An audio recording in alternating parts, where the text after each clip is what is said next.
Oi, pessoal! Espero que estejam gostando das nossas aulas, hein?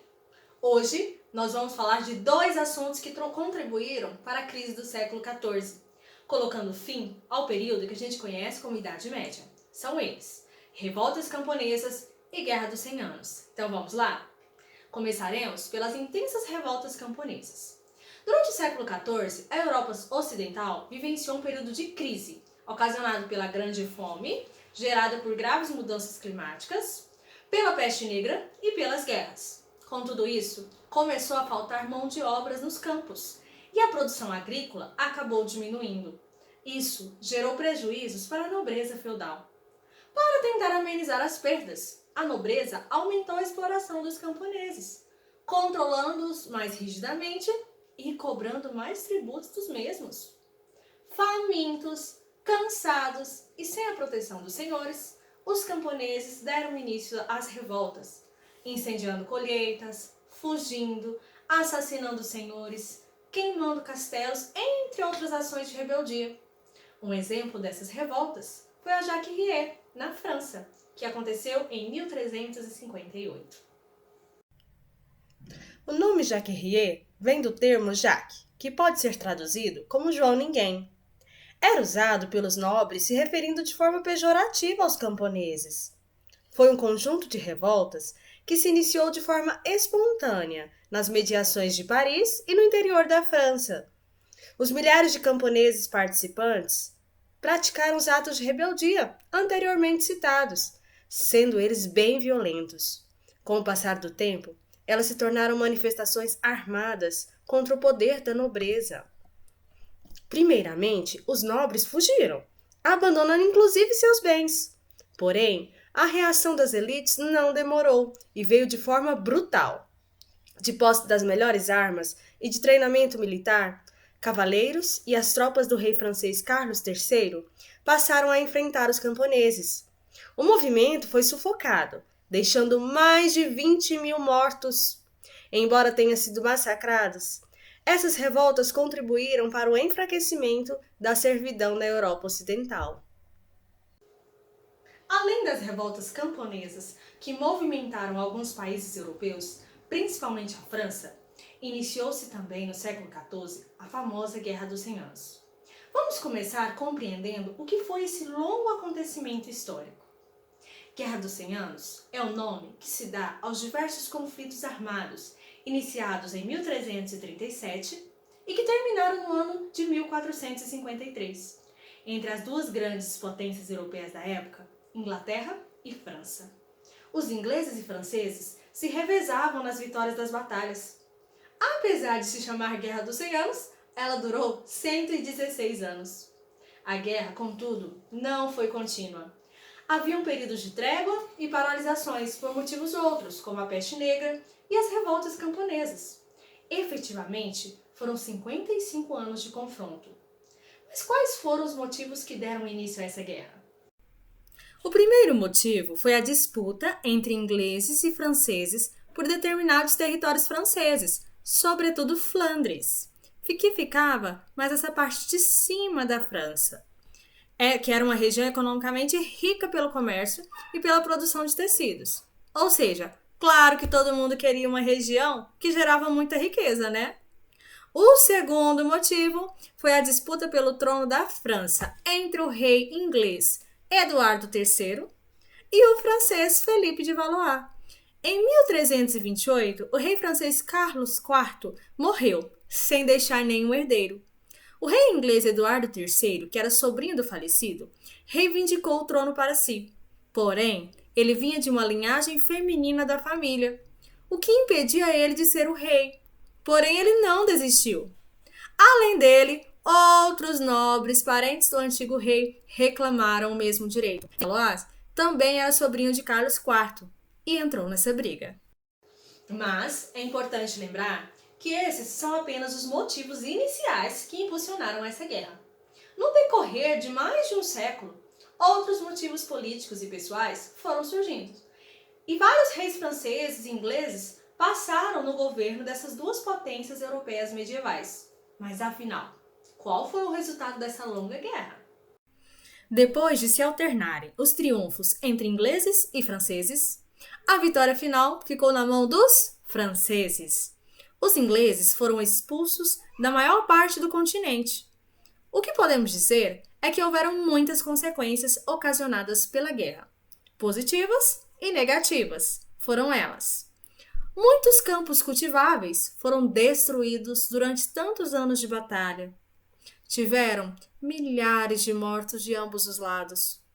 Houve também um agravamento na crise da sociedade feudal, e a nobreza feudal ficou bem enfraquecida.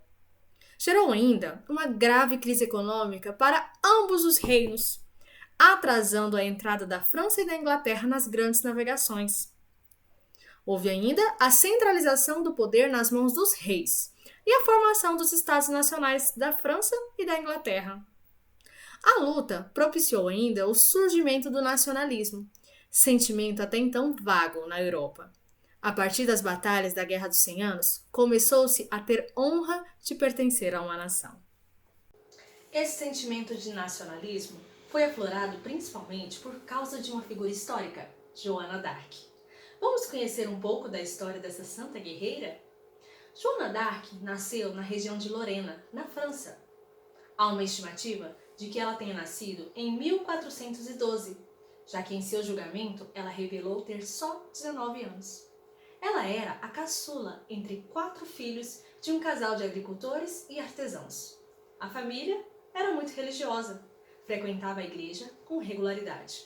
A infância e a pré-adolescência de Joana foram marcadas pela Guerra dos 100 Anos. Aos 13 anos de idade, Joana d'Arc revelou ter ouvido vozes e ter tido visões pela primeira vez. A garota estava no jardim de casa de seu pai e recebeu aparições do arcanjo São Miguel, da Santa Catarina de Alexandria e da Santa Margarida de Antioquia, figuras religiosas que vieram lhe dizer que ela deveria entrar para o exército francês e ajudar o rei Carlos VII na luta contra a Inglaterra. Joana d'Arc acreditava que se tratavam de mensagens divinas. Aos 16 anos, Joana d'Arc pediu a um parente para levá-la até a cidade para que ela conseguisse acesso à corte real francesa. Ela conversou com um funcionário da corte que não atendeu seu pedido, mas isso não a deteve. Joana d'Arc continuou a visitá-lo, até que em 1429 tal funcionário cedeu a ela um cavalo e a proteção de militares que a escoltariam pelo caminho.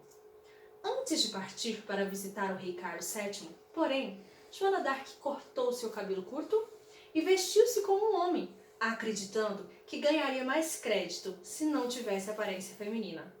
Após 11 dias de viagem, a jovem chegou até o reino francês. Carlos VII, líder máximo da França, recebeu um adolescente analfabeta que alegava receber mensagens divinas. E mais ainda, acreditou nas palavras da menina e permitiu que ela liderasse parte do seu exército em uma guerra sangrenta. Em um depoimento, Joana d'Arc disse que o rei Carlos VII havia recebido um sinal para entender que a história que ela contava era verdadeira. Já com 17 anos, Joana d'Arc recebeu doações de equipamentos, artigos de proteção e alguns soldados para aliviar a tensão com os ingleses na região de Orleans, na região central da França. A Força Armada Francesa teve notável sucesso durante o período em que Joana d'Arc o integrou.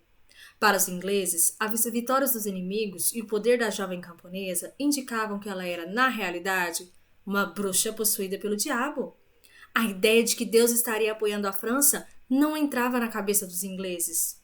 Com as seguintes vitórias francesas, havia chegado o momento ideal para coroar Carlos VII como rei da França. A cerimônia aconteceu na cidade de Reims.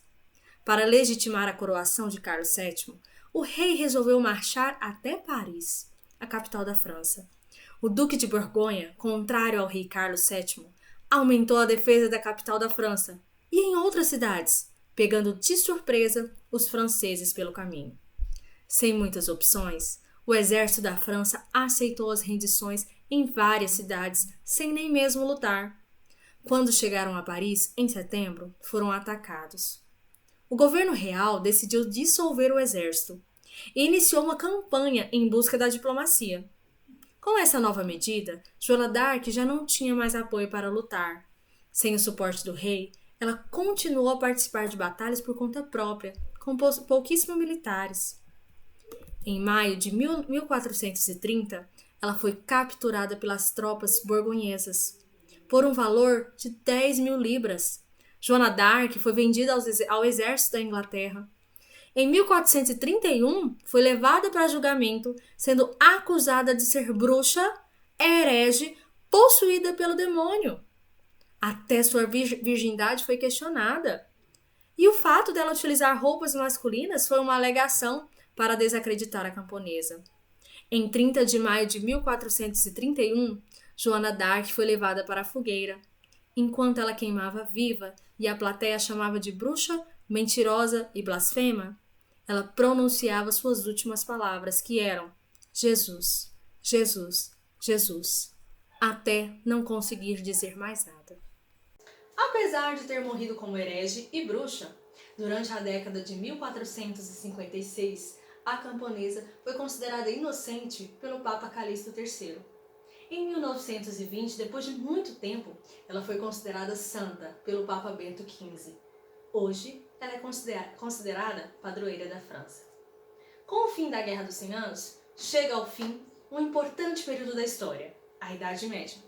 Após o renascimento comercial e urbano, o surgimento e o fortalecimento da burguesia, as cruzadas, o início da Inquisição, a Grande Fome, a Peste Negra, as revoltas camponeses e a Guerra dos 100 Anos, findou-se o feudalismo e formou-se, na Europa, os Estados Nacionais, fortalecendo cada vez mais o poder dos reis. Além do mais, surgiu uma nova prática econômica, o mercantilismo. Tudo isso fez com que a Idade Moderna começasse a ganhar forma e um novo período da história se iniciasse. Mas essas são cenas para os próximos capítulos. Até mais, pessoal!